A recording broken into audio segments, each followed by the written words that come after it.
भांडूपच्या तुळशेतपाडा परिसरातील पाटकर कंपाऊंड येथील एका सार्वजनिक शौचालयात नुकतेच जन्मलेले एक स्त्री जातीचे अर्भक सापडल्याने परिसरात एकच खळबळ उडाली आहे। हे अर्भक महिलांच्या शौचालयातील एका कमोडमध्ये टाकण्यात आले होते।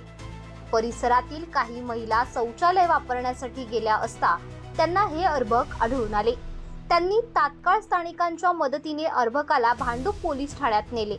त्यानंतर अर्भकाला वैद्यकीय उपचारासाठी राजावाडी रुग्णालयात दाखल करण्यात आले आहे।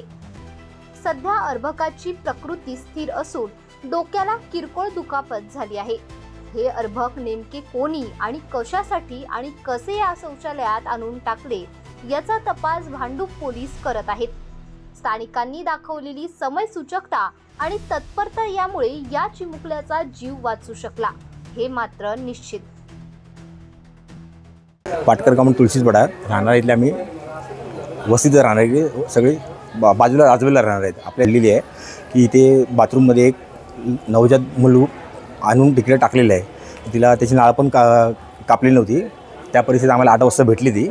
आम्ही तसेच घेऊन रात्री 8 वाजता आम्हाला भेटली ती। तसंच आम्ही घेऊन डॉक्टरकडे गेलो। डॉक्टरने चेक केलं, नाळ वगैरे बांधली। तसंच परत आम्ही पोलीस स्टेशनला घेऊन गेलो।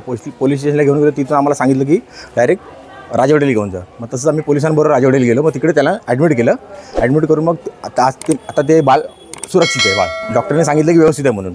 अजून तपास चालू आहे। तपास चालूच आहे तसा, कारण पोलीस लोक सारख्यांदा येतातच इकडे।